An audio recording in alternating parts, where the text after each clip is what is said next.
We're going to take a look at using the Machinedrum with two identical samples loaded in, and the only difference is one is out of phase or the opposite phase of the other. So let's take a listen to this Alpha Juno sound, and on the other channel here it sounds the same. It's the phase is different, so if you press them at the same time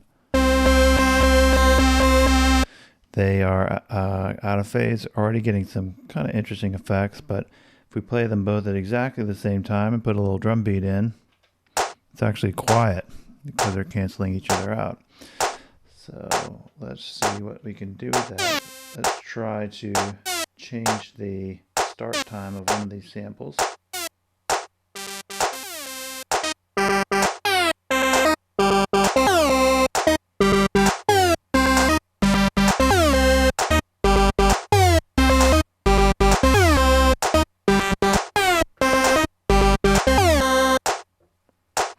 So we can get some interesting effects by doing that. Kind of a classic phasing effect, but we don't have to stop there. There's a lot of other things we could look at here by getting the phase to affect different things. So let's take a look. So we could do something like a pretty dramatic phase on the pitch here.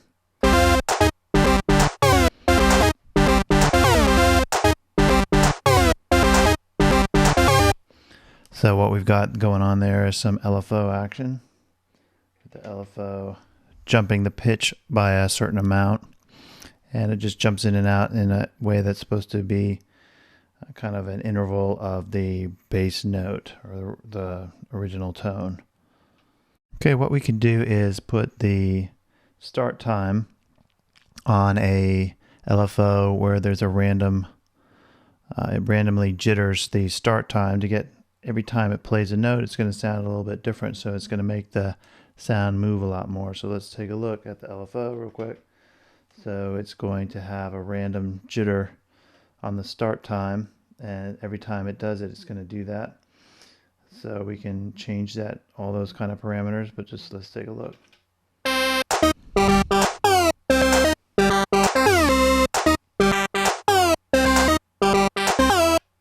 So we can get some stuff going like that. Let's try some other stuff here.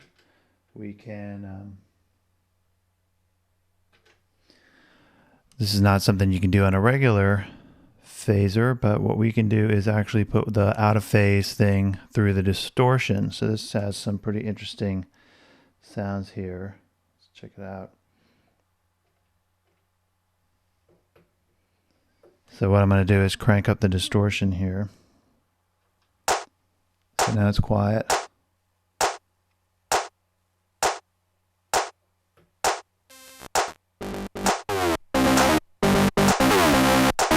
You've got phase cancellation going on, but the one thing is distorted.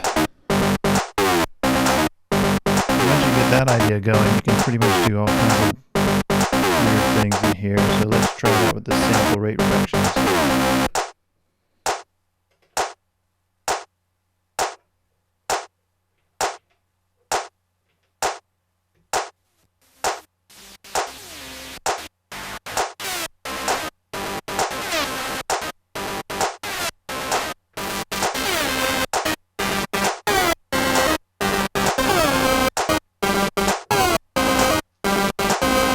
Okay, you can also do that with re-triggering too. So you can re-trigger the note and it sounds a little something like this.